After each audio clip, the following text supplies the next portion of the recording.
Cross Park. We are talking this week about being people of justice and righteousness. This is one of the identities that the Bible has for us. And so there's so much to say. I wanted to give you a little more context.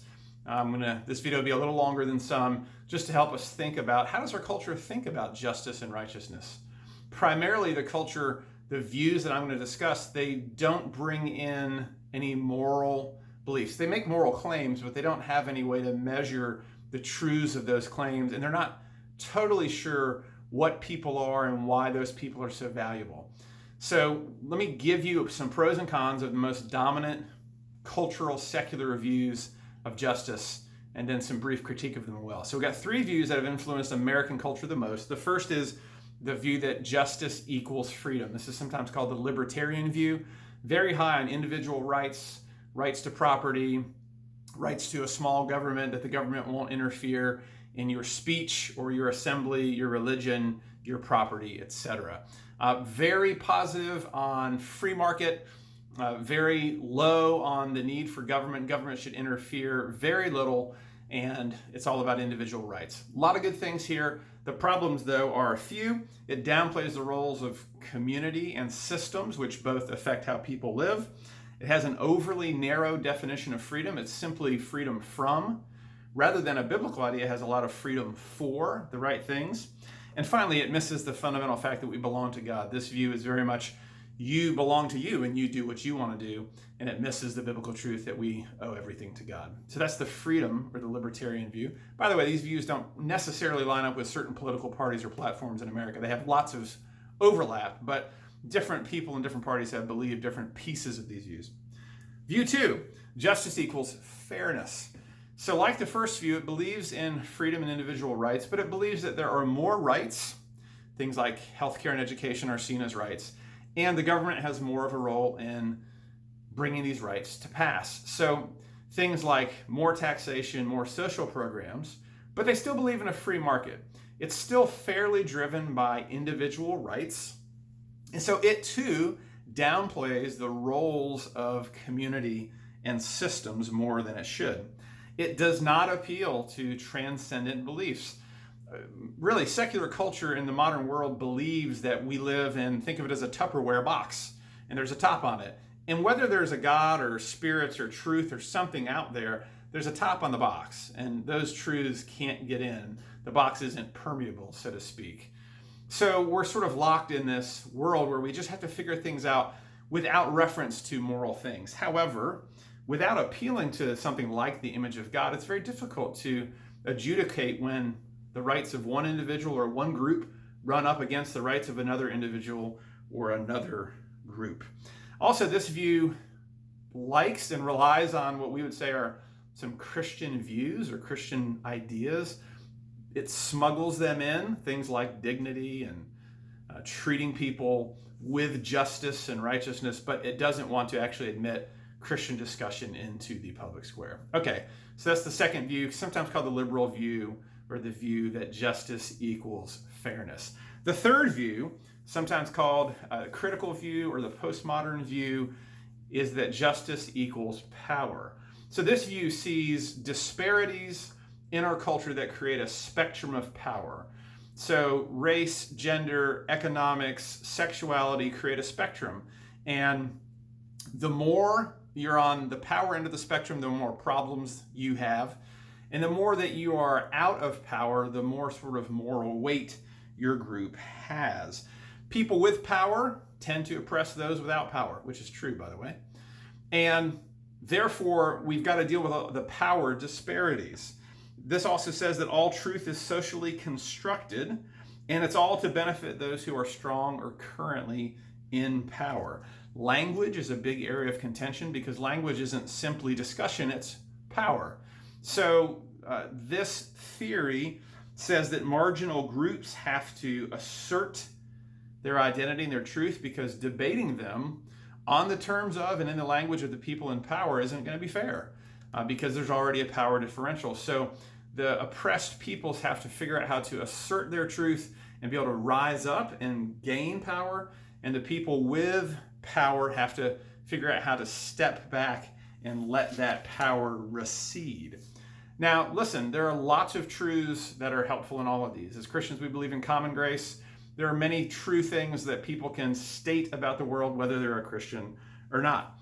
So it's fair to say life is full of inequalities, inequities, and injustices.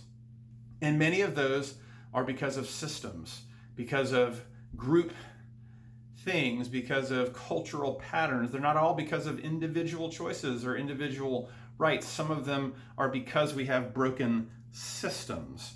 Also, it's fair to say the promises of fairness and freedom haven't worked out so well for certain categories of people. And so this view, the third view, the postmodern view that power is justice, sees the need to change things. Now, here's the problem. Change is good. We do believe that things ought to change, that they're not as they should be. The problem with this view is if it's primarily about power, then the only real answer is when the people who are out of power gain power, one of two things is going to happen. Either somehow we're going to get to some beautiful equilibrium where everyone is in perfect equal power, which seems very unlikely, or the people who are oppressed will throw off the oppressors. But then when you throw off the oppressors, then you have power. And by definition, if you have power, you are now an oppressor. And so it's this endless cycle, potentially, that actually causes a problem for the view. It's not necessarily making things better, it's just changing who has the power. Tim Keller says it this way: you cannot insist that all morality is culturally constructed and relative, and then claim that your moral claims are not.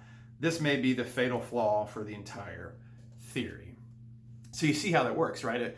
If it's moral to be the oppressed group that rises up, then they then are immoral when they get to the top. Now, as I've said, there's much to commend about this view. It takes systems and communities seriously. It teaches us the truth that the Bible teaches, that systems, people oppress people, but systems and governments oppress people too, that you can have group oppression of other people, and that's very hard to deal with and get out of. It also is important, as we'll discuss in Sunday's sermon, for people who have power and advantage. It's important for them to be willing to disadvantage themselves for the good of everyone, for the good of the community. And it's fair to say that in our culture, especially, many of the dynamics that have been related to the misuse of power are the very things that have left certain communities in perpetually disadvantaged situations. However, with the emphasis on community here, it's out of balance and sometimes misses the value of individual choice. Also, if it's all about the group, then you actually pitting groups against each other gets rid of our commonality, the positive commonality of being made in the image of God. It also does away with human sinfulness. All people, all groups, all cultures have sinful tendencies, and we have to respond individually to the circumstances in front of us. We can't simply connect it all to the group that we're in. The last problem here is about identity. If your group is right and another group is wrong, then you're going to tend over time, whether it's because of you're above them or below them, you're going to tend to feel that you can mistreat the other group in some way because we're righteous and they're not.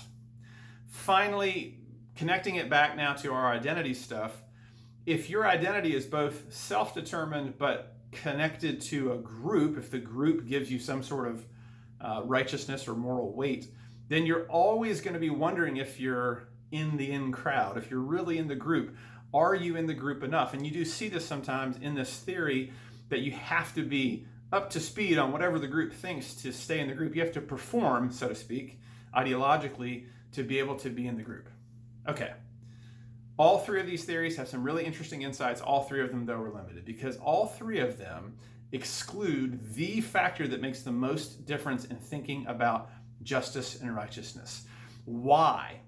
Why should anyone be afforded justice or righteousness? It's because they're made in the image of God. And that image of God given to them makes them incredibly valuable and full of dignity.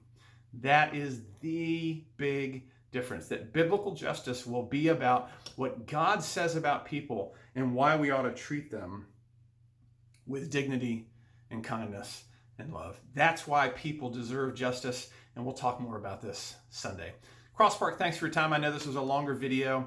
Sunday morning, we're watching the weather closely. I always am. And there's a pretty good chance of rain. So we will let you know between 7:30 and 7:45 whether we are going to meet outside or not Sunday. If not, just head to the video, which will be coming out. If we do, you still might want to bring a jacket because we're not totally sure what the weather will be, but we're not going to sit out there in the rain with our speakers and so forth. So be patient with us. We'll let you know as soon as we can. Thanks, Cross Park, for your time. In one way or another, I'll see you Sunday morning. Take care.